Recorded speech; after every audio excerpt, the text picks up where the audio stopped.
Dot and Bubble. I was worried that Russell T. Davies was too old to do a Metaverse episode. To be honest, he derives more from Black Mirror than from the real world. But he does deliver a fantastic future. A future that Mark Zuckerberg and the Rabbit R1 Common will try to turn into reality. We visit a far future gated community of rich, vapid kids who work 2 hours a day while being systematically eaten by giant slugs.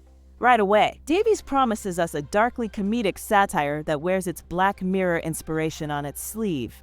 And Dr. and Ruby acting as remote assistants was surprising. I was not expecting another Dr. Light episode right after 73 Yards, though this time, even the ending is Dr. Light. And Davies delivers. The production design with its pastel tones and Stepford-like vibe is spot on. Callie Cooke is fantastic as the increasingly unsympathetic Lindy. The comedy lands really well. A sentient computer system that has developed a hatred for humans. It is funny cause it can be true. Among all these born rich, there is one who seems to have reached here based on his own fame, not his parents' money. Ricky September. He seems to be the most well-equipped to live in the real world, but September ends right before the rude awakening. After all, he is also not one of them, not of the born riches. Speaking of not belonging, we knew the Doctor's race will come up sooner than later. Like their gender had to with the 13th, you would expect the makers to tackle it in a historical like they did with Martha. And many were surprised when it did not come up in the Beatles episode that would have been easy to do. The showrunners instead made a more difficult choice, make it come up in a futuristic fairy tale.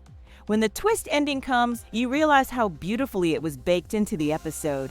The speed with which Lindy blocks the Doctor but not Ruby, her inability to recognize him thinking all of them look the same, and her shock at finding out that Ruby and the Doctor were in the same room.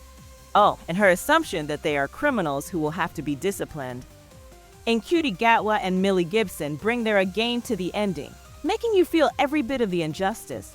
The final moment when the Doctor realizes that these people were never going to let him save them cause of their racist beliefs cuts deep.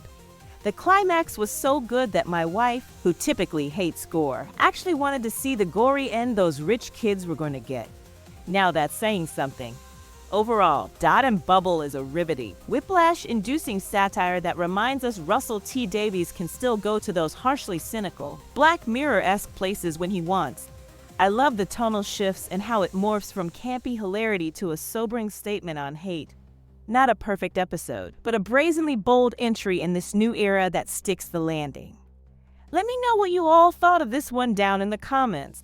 Thanks for watching, and don't forget to like, share, high five, subscribe, let our channel thrive.